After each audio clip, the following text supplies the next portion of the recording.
Hi, I'm Li Xueying, and welcome to Asian Insider. I speak to the Straits Times Taiwan correspondent Yip Wai Yee about the Eldest Daughter Syndrome, the sense of responsibility that firstborn girls such as ourselves carry. Hello, Wai Yee, welcome to the show. Hi, thanks for having me. Yes, so Wai Yee, you wrote about the Eldest Daughter Syndrome in Taiwan recently, and I must share with our listeners here that that was one of the most well-read stories in the Straits Times the day it was published, and it's clearly resonated with so many of our readers, and I suspect that not, quite a few of them are actually eldest daughters themselves for whom the article affirms something, the sense of responsibility that they carry about their family. So were you surprised by that, Wai?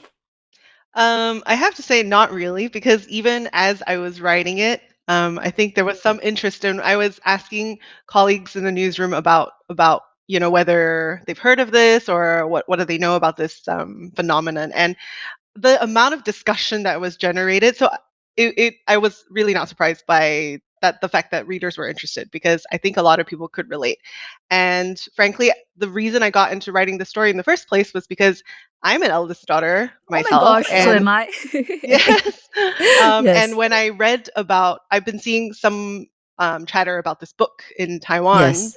about the subject, and Mm, I was naturally interested in it because some of the things that the author was saying, I could feel like, hey, that's stuff that I'm going through as well, and yeah, so that's how I have to say I was not surprised.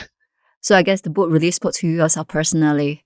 Yeah, definitely. Yeah. And what were some of the key arguments that the book makes that really affirms the way you feel and think as an oldest daughter? So like for honestly for a long time I've been feeling quite a sense of guilt. I live in Taiwan and my Mm. family's in Singapore. So I've been feeling a Oh bit my guilty gosh, I'm being so sorry, away. auntie, uncle. Yeah, sending me away. But I've been feeling quite guilty about it, and actually it kind of made me want to do more research about this. And I guess I was not the only one that has been feeling such, these emotions and this kind of this sense of responsibility over your family members. And so with when the book started getting onto the bestseller lists in Taiwan, and now that I've interviewed the author, she was saying, so Eldest Daughter Syndrome obviously is not an actual medical condition, but it is Mm, just this phenomenon where the firstborn girls typically are tend to take on quite the emotional load in the family, mm, and they mm, are natural kind of caregivers, or they feel a sense of responsibility to maybe take care of their younger siblings, or when they get older, their aging parents as well. And all of these can also, it's not just at home, but it can go into the workplace, for example, or in daily life, and it completely shapes the way they behave and respond to a lot of things. right. So they tend to be people pleasers, and they can't say no, and yeah, You they do say no and to me. yeah, setting boundaries, Shane, setting boundaries. Excellent. Yes. Yes, but I think some firstborn girls, I Mm, don't know if you feel the same, but there is a sense of like, it's this complicated feeling of, you feel responsible and you want to help other people, or you want to do things for other people, but then you also feel some resentment that you feel like you're doing too much for other people, but then if you don't do enough you feel guilty. So it's quite a complicated, like, cycle, I think. But yeah, I think there are some things there where you have to learn to set boundaries, which is why I must say no sometimes. yes. And Great. yeah, so yes, I don't know if Mm. you feel, what did you think about this?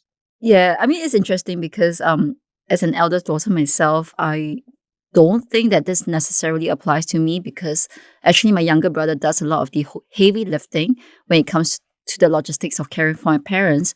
But I would say that, and I'm not sure that if this is a gender issue, but I think I would say that in terms of the emotional connection with my parents, in terms of trying to understand what they're thinking or how what's going through in their lives, maybe that's where I play a slightly bigger role. But again, I'm not sure whether that's down to the eldest daughter syndrome. So I think that's a good segue to my next question, really, which is, as you said, this is not a medical condition, right? That you have described, No. and there actually have been plenty of research that has debunked the popular notion or the popular theory that birth order does determine personality traits. Mhm.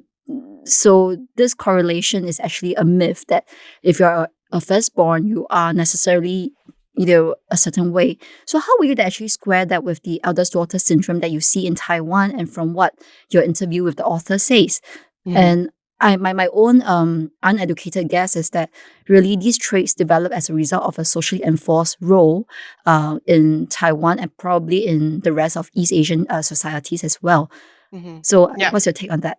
No, no, I think you got it exactly right. I think it's really shaped entirely by external um, pressures and from Mm-hmm. society and expectations that society have. So, Mm. for a lot of East Asian societies, I think there's this very strong expectation that women take on most of the domestic work, for example, and caregiving work. And it just naturally falls to the eldest daughter because they're the eldest, they're the firstborn. So they're just kind of like they take the responsibility when the parents are away, for example, at work. So it naturally falls on the eldest daughter. And in some cases, I think if the eldest daughter doesn't fulfill such responsibilities, it will just fall to the next eldest daughter. Mm. So Right. maybe it's not always the eldest daughter, but I think it Mm. really comes from gendered expectations of a woman's role in society. Yeah, so it's yeah, like you said, it's really I think shaped by society, and I think I was just very surprised that that was such a big thing in Taiwan specifically. Yeah.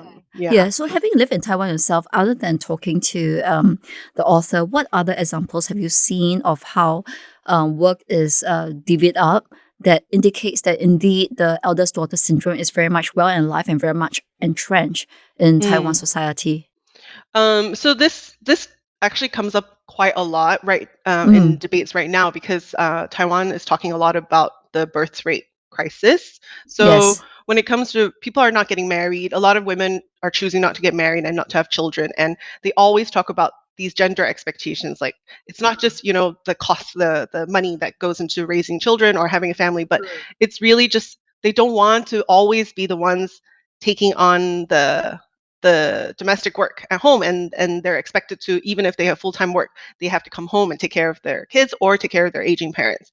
And so I think the eldest daughter syndrome is really, it's not just the eldest daughter, but it's women in general. And this is something you see a lot in Taiwan, and Taiwan is really known to be Asia's like most progressive democracy, but in the private sphere that's really not the case. And I actually think there were some people I spoke to who believe that sometimes it's even more traditional here than even, let's say, Japan and Korea, that a lot of people tend to think is very, very traditional. But in Taiwan, some people I talk to, young Taiwanese women, they don't want to get married because their number one fear is to have to deal with their future mother-in-law.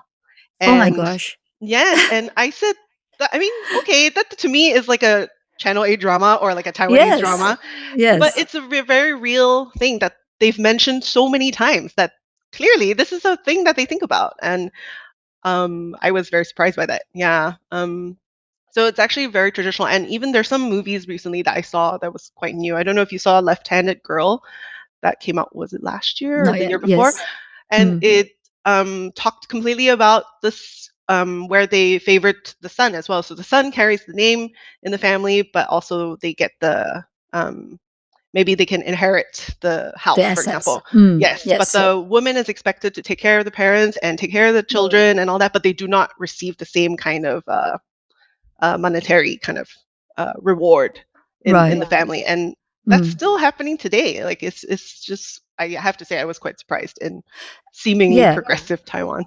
Yeah. So what is the reason for that really? I mean, as you said, the perceptions really would be that societies like Japan and South Korea are excuse me, are actually more traditional. But what Hmm. you're telling me is that actually Taiwan is even more so, despite the veneer of being a very progressive society where Mm, gender equality is actually enshrined in I think the laws with when it comes to say political participation.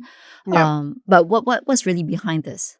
I think it's really something that's just it's carried through the generations, and that really will not change until because parents keep doing it to their children, and then the children, when they grow up, they also expect, oh, well, my daughter in the future will also have to take on the caregiving role, or they'll have to take care of me. It's just, despite all these laws that can protect them, women, for example, at work, in the workplace, or seemingly like gender equality in all these different platforms at work or in the public sphere. But I think in the private sphere, that will take, the mindset shift is much harder to tackle and change, and it'll just keep yeah, passing Perpetuating. down.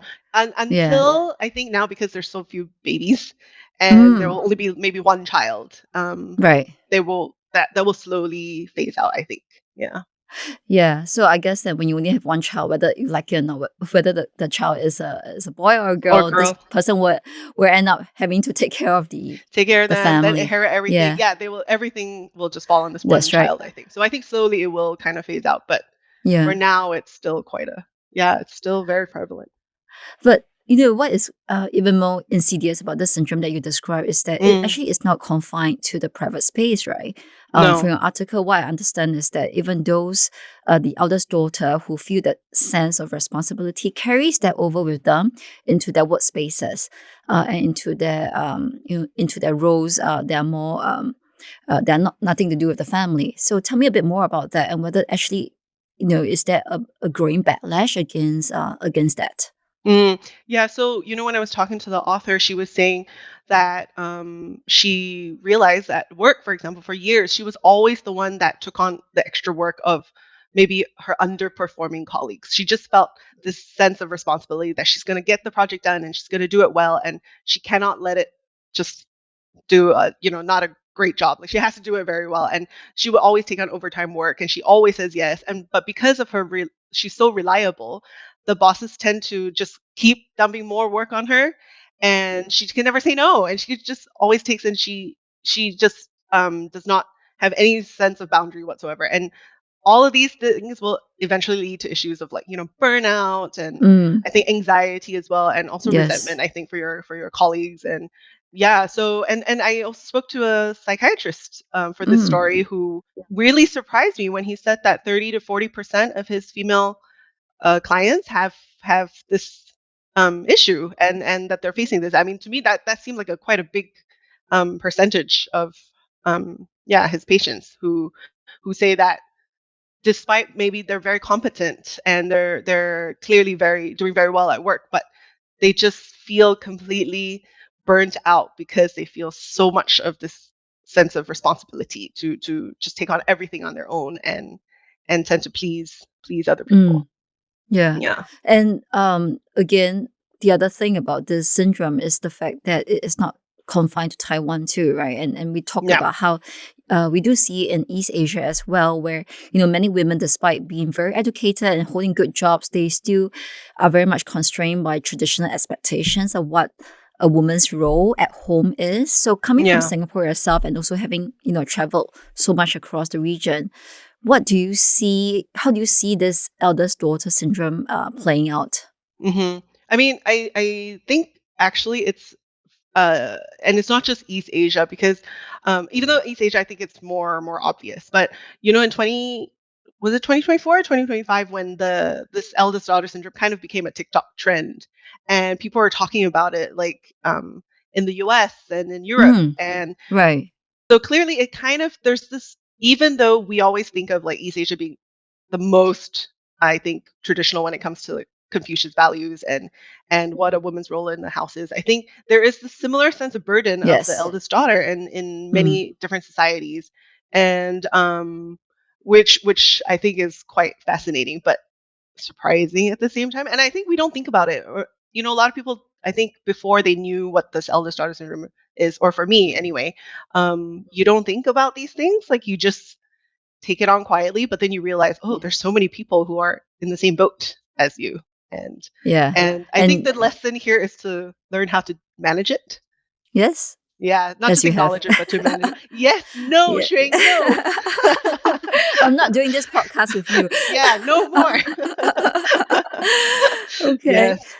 Yeah. No, I think you're right because actually there have been many other studies, right, that do look Mm, at the invisible load that women carry yes. across the world, and I think that that's very much well documented. Whether or not they are the eldest daughter, I think that that's quite well established. So, as the eldest daughter yourself, how have you managed to say no, other than to me, but with your with your own family as well? I think so. I've been very fortunate that my younger sister, who is in Singapore, and she lives near my parents, and she has actually been very good in taking up quite a Oh lot of wow. the work in terms of like checking in on my parents. She and her Mm, husband will have dinner with my parents all the time, and it makes me okay. feel a bit less guilty That about you're being not in far Singapore away. with your yeah. Yes, so I Okay. know that someone's in the family's kind of watching over them, and it'll be fine. Yeah, so Okay. that's Well, good. that's good to know. Okay, thank Mhm. you so much for joining us on the show. I Thank hope that you. everyone has had some new insights into this syndrome, and please be kind to eldest daughters out there, Yes. myself and Wai included. Yes. Yes. Okay. Thank you. Bye. Thank you. Bye. Well, that's a wrap for Asian Insider. If you'd like to read our column, we have a link in our podcast show notes. You can also sign up for our Asian Insider newsletter. This episode was produced and edited by Faisal Sani. Thank you for joining us.